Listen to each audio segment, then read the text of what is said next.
আসসালামু আলাইকুম। সুপ্রিয় শিক্ষার্থীরা, তৃতীয় বর্ষ অনলাইন ক্লাসে তোমাদের আবার স্বাগত জানাই। আজকে আমাদের বিবর্তনে অষ্টম ক্লাস। আশা করছি তোমরা সবাই মনোযোগ সহকারে ক্লাসে অ্যাটেন্ড করবা। আজকে আমরা যে বিষয়টা নিয়ে আলোচনা করব, তোমরা নিশ্চয়ই স্ক্রিনে দেখতে পাচ্ছ শিক্ষার্থীরা। এটা হচ্ছে পরিবৃত্তি ও বিবর্তন বা ভ্যারিয়েশন অ্যান্ড ইভলিউশন। এখন এই চ্যাপ্টার আলোচনা করবে আমরা যে জিনিসটা আগে একটু আলোকপাত করব, তা হচ্ছে যে সহজভাবে আমরা পরিবৃত্তিটা বলতে কি বুঝি। প্রকৃতিতে কিন্তু দুটি জীব কখনো হুবহু একরকম হয় না, তাই না? এটা আমরা সবাই জানি। ঘনিষ্ঠ সম্পর্কযুক্ত দুটি প্রজাতি, এমনকি একই প্রজাতির দুটি সদস্যের মধ্যেও কিন্তু কিছু না কিছু পার্থক্য দেখা যায়, তাই না? যেমন মানুষের কথাই বলো, আমরা তো মানুষ জাতি মানে কি একটাই প্রজাতি, কিন্তু কোনো মানুষের চেহারার সাথে কি অন্য মানুষের মিল দেখতে পাই, ঠিক আছে, সেটা টুইনদের ক্ষেত্রে। তো এমনি সাধারণ যে হিসাব, তাতে কিন্তু একটা মানুষের সাথে আলাদা মানুষের অন্য মানুষের কোনো মিল আমরা খুঁজে পাই না। এটা কেন হয়? এটি কিন্তু পরিবৃত্তির কারণে ঘটে থাকে। এখন তাহলে পরিবৃত্তি কি? পরিবৃত্তি হচ্ছে বিবর্তনের ক্ষেত্রে এমন একটি কৌশল, যে কৌশলে একই প্রজাতির সদস্যদের মধ্যে গঠনগত, কার্যগত এবং আচরণগত প্রভেদ সূচিত হয়। ঠিক আছে, আমি আরেকবার রিপিট করছি। দেখো, তোমরা স্ক্রিনে নিশ্চয়ই দেখতে পাচ্ছ যে ঘনিষ্ঠ সম্পর্কযুক্ত দুটি প্রজাতির মধ্যে, এমনকি একই প্রজাতিভুক্ত দুই সদস্যের মধ্যে সৃষ্ট গঠনগত, কার্যগত ও আচরণগত প্রভেদ হওয়ার যে কৌশল, তাকেই পরিবৃত্তি বলে। এই পৃথিবীতে জীবজগতের মধ্যে কিন্তু খাপ খাওয়ানোর একটা প্রবণতা সবসময় আমরা লক্ষ্য করি, তাই না? কারণ যখনই কোনো জীব কোনো পরিবেশে বসবাসের নিমিত্তে নিজেকে অভিযোজনের চেষ্টা করে, তখন তাকে কি করতে হয়? বেশ কিছু প্রতিকূলতার বিরুদ্ধে আঙ্গিক ও শারীরবৃত্তীয় পরিবর্তন ঘটাতে হয়। এখন এই আঙ্গিক ও শারীরবৃত্তীয় পরিবর্তন কিন্তু কোনো সাধারণ বিষয় নয়। এটি কিন্তু পরিবেশের সাথে প্রোটোপ্লাজম এবং জেনেটিক বস্তুর বোঝাপড়া। এখন এই বোঝাপড়াটা কেমন করে হবে? এই বোঝাপড়াটা হয় মূলত ক্রোমোজোমের গঠনগত পরিবর্তন দিয়ে, কখনো সংখ্যাগত পরিবর্তন দিয়ে, অথবা কখনো জেনেটিক বস্তুর পরিবর্তন দ্বারা। ঠিক আছে? এখন জেনেটিক পরিবৃত্তির মাধ্যমে সাধারণত কি হয়? স্থায়ী পরিবর্তন ঘটে এবং তা ধীরে ধীরে বংশানুক্রমে সঞ্চারিত হয়ে একটা নতুন প্রজাতি সৃষ্টির পথ উন্মুক্ত করে। সাধারণত পরিবৃত্তি দুই প্রকারের হয়ে থাকে। একটা হচ্ছে জেনেটিক এবং আর একটা হচ্ছে নন জেনেটিক। জেনেটিক পরিবৃত্তিটা কি? যে যখন কোনো পরিবৃত্তি দীর্ঘ সময় ধরে ক্ষুদ্র ক্ষুদ্র লেভেলগুলো অতিক্রম করবে এবং অবশ্যই সেটি জিনের মাধ্যমে হবে। মানে এই পরিবর্তনটা একদম মানে অন্তঃস্থলে, জিনের অন্তঃস্থলে এই ধরনের পরিবর্তনটা ঘটবে। বিশাল পরিমাণে সময়ের সাপেক্ষে হবে এটা। এবং কি হবে? যে এইতে যে নতুন কোয়ালিটির, নতুন যে ক্যারেক্টারিস্টিকের জন্ম হবে, সেটা কিন্তু বংশানুক্রমে সঞ্চারিত হতে থাকবে। এটাই হচ্ছে জেনেটিক পরিবৃত্তি। আর আরেকটা কি বলছি? নন জেনেটিক পরিবৃত্তি। নন জেনেটিক পরিবৃত্তি কি? যে দৈহিক গঠন, কাজ এবং আচরণের যে পরিবর্তন, সেগুলো কিন্তু নন জেনেটিক ভেরিয়েশনের মধ্যে পড়বে। যেমন তোমরা নিশ্চয়ই লক্ষ্য করেছো যে আমরা যখন কোনো একটা কাজে খুব বেশি মাত্রায় কোনো মাসেল ব্যবহার করি, তখন সেই মাসেলটা কি হয়? বেশ মোটা এবং শক্ত হয়ে ওঠে। একটা কাজ দিয়ে ধরো দুটা মানুষ, একটা মানুষ খুব হালকা ফুলকা কাজ করছে, আর একটা খুব ভারী কোনো বোঝা উত্তোলনের কাজ করছে, যেখানে বারবার হাতের ত্বক ব্যবহার হচ্ছে, সেক্ষেত্রে দেখা যাবে যে হালকা কাজ করা মানুষের তুলনায় যে ভারী কাজ করছে, তার হাতের ত্বক অনেকখানি খসখসে হয়ে যাবে। এগুলোই কিন্তু মূলত নন জেনেটিক পরিবৃত্তি। এখন নন জেনেটিক পরিবৃত্তি এদিকে কেন বলা হচ্ছে? এটা হঠাৎ করেই ঘটে যাবে শরীরে, কিন্তু সেটা কখনো জেনেটিক লেভেলকে অতিক্রম করবে না। দ্যাট মিনস এটা বংশানুক্রমে সঞ্চারিত হবে না। বুঝতে পেরেছো? এখন আমরা স্লাইডে পরবর্তী অংশে চলে যাই। দেখো, টাইপস অফ ভেরিয়েশন। ঠিক আছে, এর আগে অলরেডি আমরা একটা টাইপের কথা কিন্তু বলে দিলাম শিক্ষার্থীরা। সেটা কি ছিল? এটা ছিল জেনেটিক অ্যান্ড নন জেনেটিক। এখন আর একটা টাইপস আমরা কথা এখানে আলোচনা করবো। দেখো, ১ নম্বরে দেখতে পাচ্ছ কন্টিনিউয়াস এবং ২ নম্বরে আছে ডিসকন্টিনিউয়াস। এবং কন্টিনিউয়াস শব্দের অর্থ হচ্ছে কি? নিরন্তর। এর আগে অলরেডি আমি বললাম, এটা একটু টাচ দিলাম, তাই না? আর ডিসকন্টিনিউয়াস কি? শান্তর। এখন নিরন্তর এবং শান্তর, এই তো। এখন দেখো, ১ নাম্বার কন্টিনিউয়াস বা নিরন্তর। এটা কি? আগে বললাম যে যখন কোনো জীবের একদম জেনেটিক লেভেলে হঠাৎ করে কোনো পরিবর্তন ঘটবে, যেটা অনেক সময় সাপেক্ষে হবে। ১ দিন, ২ দিন, ১ বছর, ২ বছর, ৩ বছর, ৫ বছরের ব্যাপার না। এটা হয়তোবা ওই প্রজাতির মানে হতে পারে সেটা ২০ বছর, ২৫ বছর, ৫০ বছর, এরকম একটা লেভেল ক্রস করবে। তখন সেটাকে আমরা বলবো নিরন্তর পরিবৃত্তি। এখন নিরন্তর পরিবৃত্তি যখন ঘটবে, তখন কোন বিষয়টা ঘটে? এটা তোমরা হয়তো জানো না। সেখানে যেহেতু একটা হিউজ সময়ের ব্যাপার থাকে, ধীরে ধীরে জেনেটিক লেভেল ক্রস করে এবং সেটা একদম একটা স্থায়ী বৈশিষ্ট্যের রূপ নেয়। তখন কি হয়? যে একটা প্রজাতিতে নতুন কিছু বৈশিষ্ট্য উন্মেষ ঘটে। কোনটাতে? এই কন্টিনিউয়াস ভ্যারিয়েশনে। ঠিক আছে, তখন হয় কি যে দীর্ঘদিন ধরে যদি এই প্রবণতাটা চলতে থাকে এবং কোনো ছেদ এখানে না পড়ে, তাহলে এক পর্যায়ে সেই পরিবর্তনগুলো মিলে একটা নতুন প্রজাতি ক্রিয়েশন করবে। ঠিক আছে, বুঝতে পেরেছো? আর 2 নাম্বার দেখো ডিসকন্টিনিউয়াস। ডিসকন্টিনিউয়াস মানে হচ্ছে শান্তর। শান্ত শব্দ বাংলা শান্ত শব্দের অর্থ হচ্ছে কি? অন্তর, মানে যেখানে বিরতি আছে। বুঝতে পেরেছো? এখন ডিসকন্টিনিউয়াসে কি ঘটবে? একদম কন্টিনিউয়াসের বিপরীত। তার মানে এখানে খুব চট করে অল্প সময়ের মধ্যে পরিবর্তন ঘটবে এবং এটা জেনেটিক লেভেল পর্যন্ত যাবে না। তার মানে এখানে বাইরেই বাহ্যিকভাবে শুধুমাত্র পরিবেশে অভিযোজিত হওয়ার জন্য ডিসকন্টিনিউয়াস পরিবর্তিটা ঘটবে এবং সেটা বাইরেই থাকবে। এটা যেহেতু জেনেটিক লেভেলে যাবে না, তার মানে এটা বংশানুক্রম সৃষ্টি করবে না, নতুন কোনো ভেরিয়েশন সৃষ্টির কথা তো কল্পনাতেও আসবে না। তার মানে একটা প্রাণীর মধ্যে হঠাৎ করে ডিসকন্টিনিউয়াস ভেরিয়েশন ঘটবে এবং সেই প্রাণীর মৃত্যুর সাথে সাথে কিন্তু এর ক্যারেক্টারিস্টিক গুলোর মৃত্যু ঘটবে। বুঝতে পেরেছো? আচ্ছা, এটা হচ্ছে একটা প্রকার। এখন এক্ষেত্রে আমরা যদি উদাহরণ দিতে চাই, তাহলে নিরন্তরটা কি? ওই যে মনে করো যে আমরা তো জানি যে একটা সাপের বৈজ্ঞানিক নাম আছে নাজা নাজা। এখন নাজা নাজা দেখা গেছে এর একটা প্রজাতিতে দীর্ঘদিন ধরে একটা জেনেটিক পরিবর্তন ঘটতে ঘটতে এমন একটা লেভেলে গেল যে সেটা ওর লেজের কাছে একটা স্পটের সৃষ্টি করলো। হ্যাঁ, তখন এই যে নাজা নাজা, এটা একটা দ্বিপদী নাম, তোমরা নিশ্চয়ই জানো নাজা নাজা একটা দ্বিপদী নাম, সাপের বৈজ্ঞানিক নাম। তখন বিজ্ঞানী করলো কি, এই যে কন্টিনিউয়াস যে ভ্যারিয়েশন, এটার উপর বেস করে একটা ত্রিপদী নামকরণ করলো। কেন করলো? যে নাজা নাজা তো অলরেডি আছে প্রকৃতিতে একটা প্রজাতি, কিন্তু যখন ওই লেজ অঞ্চলে স্পট হলো তখন সেটার জন্য বা নাজা নাজা নাজা ত্রিপদী একটা নামকরণ তারা করলেন এবং এটাই হচ্ছে নিরন্তর পরিবৃত্তি একটা উদাহরণ। ঠিক আছে, এখন ডিসকন্টিনিউয়াস এর উদাহরণ কি হতে পারে? যে তোমরা নিশ্চয়ই কিছু কিছু মানুষের হাতে 5টার জায়গায় 6টা আঙুল দেখেছো, তাই না? আমি এখন এবার বিষয়টা তোমাদেরকে চিত্র দেখাতে চাচ্ছি। দেখো, এই যে এখানে তোমরা নিশ্চয়ই শিক্ষার্থীরা লক্ষ্য করে দেখো কয়টা আছে হাতের আঙুল? এখানে কিন্তু 6টা হাতের আঙুল আছে। সাধারণত আমাদের 5টা থাকে, কিন্তু এখানেই এই ব্যক্তির হাতের আঙুল কিন্তু 6টা। এটাই কিন্তু মূলত আমাদের কি? এটাই আমাদের ডিসকন্টিনিউয়াস ভ্যারিয়েশনের একটা প্রকৃষ্ট উদাহরণ। অনেক সময় কি হয়, হঠাৎ করে কোনো একটা জীবদেহে খুবই ইনস্ট্যান্ট একটা পরিবর্তন ঘটে যায় এবং তখন দেখা যায় দেহে বেশ কিছু বিবর্তনিক এবং বেশ কতগুলি নতুন বৈশিষ্ট্য উদ্রেক হয়। সেখান থেকেই কিন্তু এই ডিসকন্টিনিউয়াস পরিবৃত্তি সৃজন। ঠিক আছে, আচ্ছা, এবার আমরা পরবর্তী অংশে চলে যাব। স্লাইডে দেখো, এখানে বলছে reasons for creation of variation, মানে কি কি কি কারণে এই পরিবৃত্তি ঘটবে সেই কারণগুলো আমরা এখানে আলোচনা করব। ফার্স্ট অফ অল দেখো, নাম্বার 1-এ আছে মিউটেশন। মিউটেশন মানে তোমাদের নিশ্চয়ই জানা আছে, সাধারণ বাংলায় মিউটেশন মানে পরিবর্তন। এখন সেই পরিবর্তন কিসের হতে পারে? এটা হতে পারে তোমার ক্রোমোজোমের সংখ্যায়, সেটা হতে পারে ক্রোমোজোমের গঠনে, এমনকি জিনের গঠনগত পরিবর্তনের এটা হতে পারে। এখন যেমন প্রথমে ক্রোমোজোমের সংখ্যা পরিবর্তনের কথাটাই আমরা আলোচনা করি, যেহেতু ক্রোমোজোমের ব্যাপারটা প্রথমে নিয়ে এসেছি। আমরা জানি প্রতিটি উচ্চ শ্রেণীর প্রাণীর ক্ষেত্রে ক্রোমোজোম সংখ্যা কিন্তু নির্দিষ্ট, তাই না? এটা তো আমরা জানি। এবং দেহকোষে ডিপ্লয়েড, তার মানে টুয়াইসেন্ট সংখ্যক ক্রোমোজোম থাকে, এটা তো শিক্ষার্থীরা আমরা প্রত্যেকে জানি, তাই না? এখন জনন কোষ তৈরির সময় কি হয়, মিয়োসিসের মাধ্যমে যখন ডিপ্লয়েড ক্রোমোজোমের সংখ্যার প্রতি জোড়ায় একটি করে ক্রোমোজোম নিয়ে গঠিত হয়, তখন একটি হ্যাপ্লয়েড সেট তৈরি হয়। এই হ্যাপ্লয়েডকে এন বলে, আর ডিপ্লয়েডকে আমরা তো বললাম, তাই না, টুয়াইসেন। এখন দেহকোষে 2টি জিনোম থাকে, তাই না? দেহকোষে কয়টি থাকে? 2টি। সেটারই তো সংকেত টুয়াইসেন। সহজ করে বলছি আমি, যে দেহকোষে 2টি জিনোম থাকে, এর সংকেত টুয়াইসেন। আর যখন জনন কোষ তথা গ্যামেটে থাকে কি একটি জিনোম, তার সংকেত কি? এন। দেহকোষের 2টি জিনোমের একটি আসে পিতা থেকে এবং অপরটি কোথা থেকে আসে? মাতা থেকে। এই অবস্থার নামই কিন্তু ডিপ্লয়েড। কিন্তু অনেক সময় কি দেখা যায়, যে অনেক সময় দেখা যায় যে পিতার দেহ থেকে একটি এবং মাতার দেহ থেকে একটি, সে 2টি হওয়ার জায়গায় সেখানে 3টি, 4টি, 6টি, 8টি এমন এলোমেলো একটা সিকোয়েন্স চলে আসে ক্রোমোজোমে। তখন তাকে আমরা বলি পলিপ্লয়েডি। এই পলিপ্লয়েডই কিন্তু ক্রোমোজোমের সংখ্যাগত পরিবর্তনের একটা প্রকৃষ্ট উদাহরণ। এবং এই ধরনের ঘটনা ঘটলে কিছু অ্যাবনর্মাল ক্যারেক্টারিস্টিকের জন্ম হয় সন্তানের দেহে। ঠিক আছে, এরপরে চলে আসি ক্রোমোজোমের গঠনগত পরিবর্তন। আমরা তো জানি যে ক্রোমোজোমে কি জিন থাকে, তাই না? জিন মিলে তো ক্রোমোজোম তৈরি হয়। অনেক সময় দেখা যায় ক্রোমোজোমের এই জিনগুলো বিচ্যুতি ঘটে, কোনো কোনো সময় দেখা যায় প্রতিস্থাপিত হয়, কোনো কোনো সময় দেখা যায় খণ্ডিত হয়ে অন্য জায়গায় যেয়ে যুক্ত হয়, আবার কোনো কোনো সময় একদমই সিকোয়েন্স বদলায় ফেলে। এই যে ঘটনাগুলো ঘটে, স্ট্রাকচারাল মানে পরিবর্তন, তাকে বলছে ক্রোমোজোমের গঠনগত পরিবর্তন।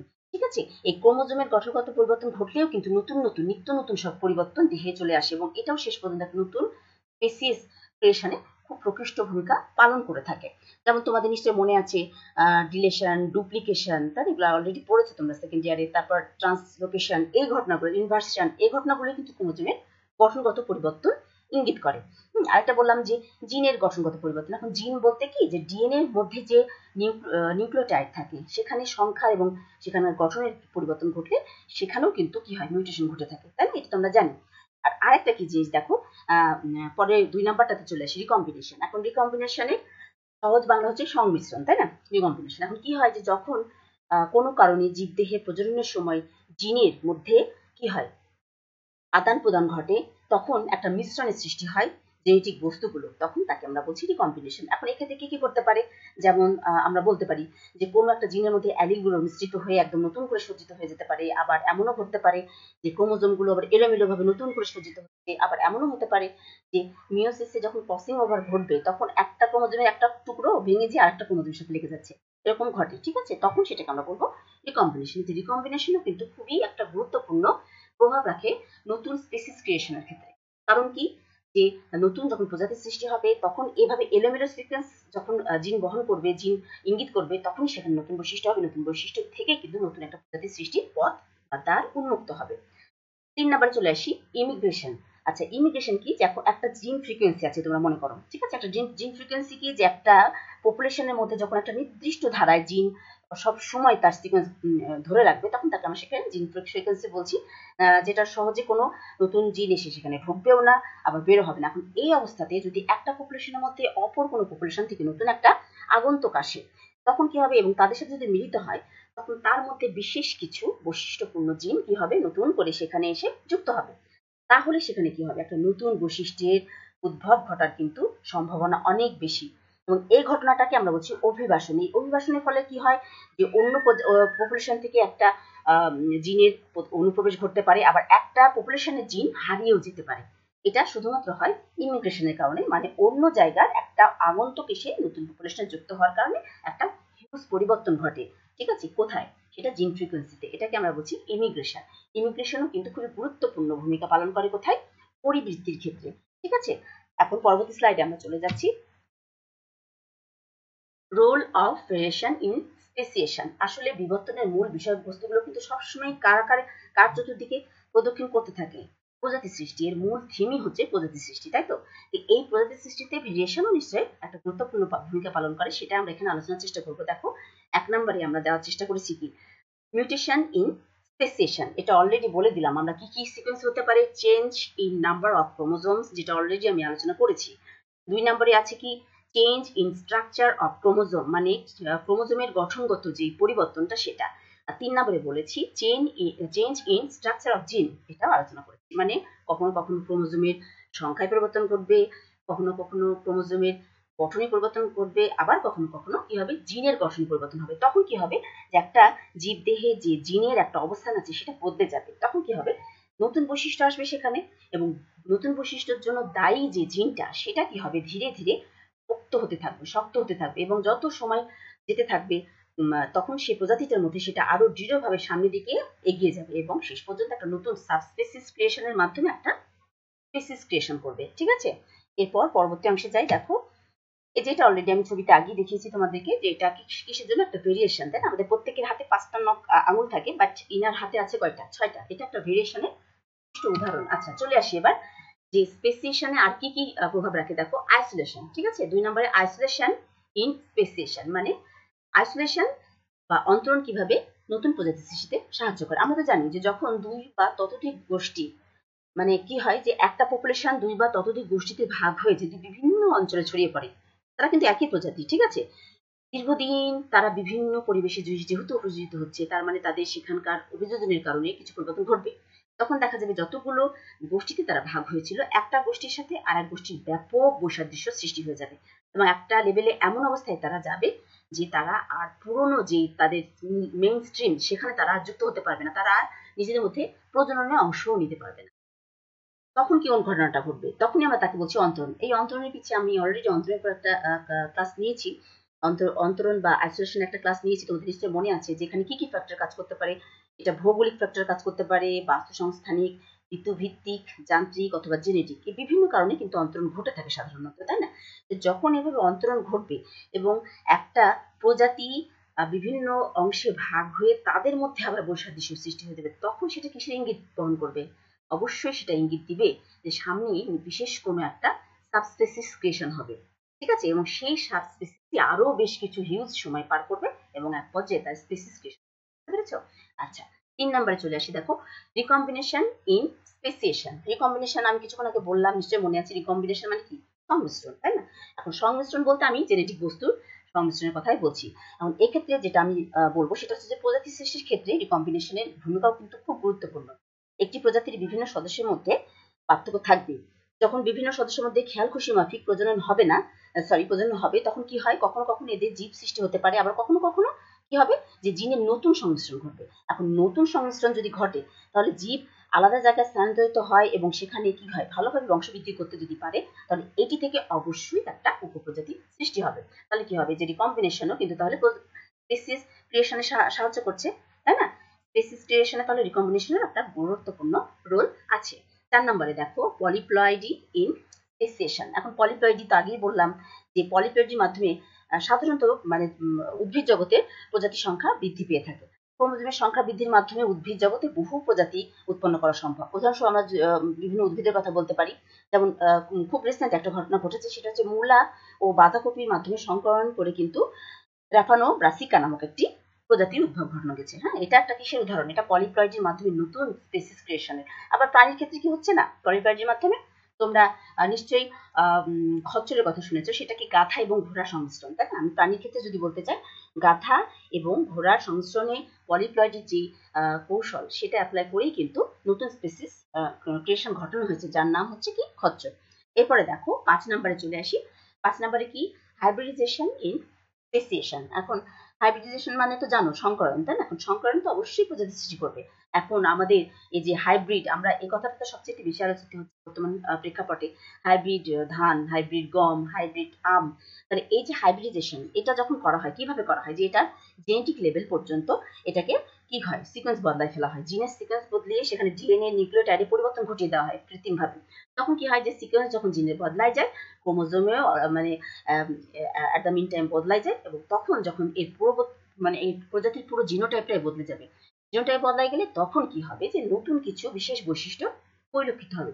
সেই বৈশিষ্ট্যগুলো 2 বছর, 5 বছর, 10 বছর, 15 বছর এইভাবে যেতে যেতে একটা যখন দীর্ঘ সময় অতিক্রম করে যাবে, তখন সেই বৈশিষ্ট্যগুলো কিন্তু জেনেটিক লেভেলে খুব দৃঢ়ভাবে যুক্ত হয়ে যাবে, এবং তখন তারা মানে সামনের দিকে এগিয়ে একটা নতুন স্পেসিস ক্রিয়েশন করবে। তাহলে অবশ্যই হাইব্রিডাইজেশনও কি স্পেসিস সৃষ্টির জন্য খুবই গুরুত্বপূর্ণ একটা রোল প্লে করে। এরপরে 6 নম্বরে চলে আসি। শিক্ষার্থীরা দেখো, natural selection in speciation. Natural selection মানে নিশ্চয়ই মনে আছে তোমাদের কি? এটা প্রাকৃতিক নির্বাচন। আমরা তো বলেছি যে একটা পরিবেশে যখন একাধিক প্রজাতির সৃষ্টি হয় তখন তাদের মধ্যে একটা কনফ্লিক্ট থাকে কি নিয়ে? খাদ্য, বস্ত্র, বাসস্থান, মানে মোট কথা সবকিছু, মানে যে প্রয়োজন, নিত্য প্রয়োজনীয় যে ব্যাপারগুলো, সেগুলোর জন্য কিন্তু তারা একটা অন্তর্যুদ্ধে লিপ্ত হয়। এবং এই যুদ্ধে কে সাকসেসফুল হবে, যার মধ্যে সক্ষমতা বেশি সে কিন্তু সাকসেসফুল হবে। প্রকৃতি সবসময় দুর্বল এবং সবলের মধ্যে সবলটাকে কিন্তু এক্সারসাইজ করে, কারণ প্রকৃতির একমাত্র লক্ষ্য হচ্ছে সামনের দিকে প্রজাতিকে এগিয়ে নিয়ে যাওয়া। সে যদি দুর্বল প্রজাতিকে সাপোর্ট করে তাহলে কি হবে, দুর্বল প্রজাতি সামনের দিকে এগোতে পারবে না। কিন্তু সে যদি সবল প্রজাতির দিকে সাপোর্ট করে প্রকৃতি, তাহলে কি হবে, সবল প্রজাতির সামনে এগিয়ে আরো বেশ কতগুলি নতুন বংশধর সৃষ্টি করতে পারবে। এই কারণে কিন্তু ন্যাচারাল সিলেকশনটা খুবই গুরুত্বপূর্ণ। এখন ন্যাচারাল সিলেকশনের ব্যাপারটাই এটা, সেটা হচ্ছে কি, প্রকৃতি সবসময় শক্ত, সমর্থ এবং বুদ্ধিমান এবং সবসময় টিকে থাকতে পারে, সব পরিবেশে অভিযোজিত হতে সক্ষম এমন প্রজাতিগুলোকেই সিলেক্ট করবে এবং তাদেরকে কি করবে, সামনের দিকে এগিয়ে নিয়ে যাবে। এই যে ন্যাচারাল সিলেকশনের কারণে তাদের মধ্যে যে পরিবর্তনটা ঘটে, বিভিন্ন জায়গায় বিভিন্ন যুদ্ধে জয়ের মাধ্যমে তাদের যে সক্ষমতা অর্জিত হয়, সেটা কিন্তু এমনি বাহ্যিকভাবে নয়, এটা অবশ্যই তাদের জেনেটিক লেভেলের একটা শক্তিশালী পরিবর্তন ঘটে। এবং এই জেনেটিক লেভেলে পরিবর্তন ঘটা মানে কি, জিন থেকে ক্রোমোজোমের পরিবর্তন, এবং ক্রোমোজোম থেকে কি হয়, কোষ করার একদম অন্তঃস্থল থেকেই সেই পরিবর্তনটা ঘটতে শুরু করে, এবং ধীরে ধীরে একইভাবে কি হয়, প্রথমে subspecies and then species creation হয়। তাহলে natural selection is very important for the creation of new species. ঠিক আছে, তাহলে ন্যাচারাল সিলেকশন স্পেসিয়েশনের জন্য খুবই গুরুত্বপূর্ণ। এটারও গুরুত্ব কোনো অংশেই কম আমরা বলতে পারবো না। ঠিক আছে, তাহলে এই যে আমরা আজকে এই আলোচনাগুলো করলাম শিক্ষার্থীরা, হ্যাঁ, আজকে আমরা মূলত কিসের উপর আলোচনা করলাম নিশ্চয়ই তোমাদের মনে আছে, ভেরিয়েশন।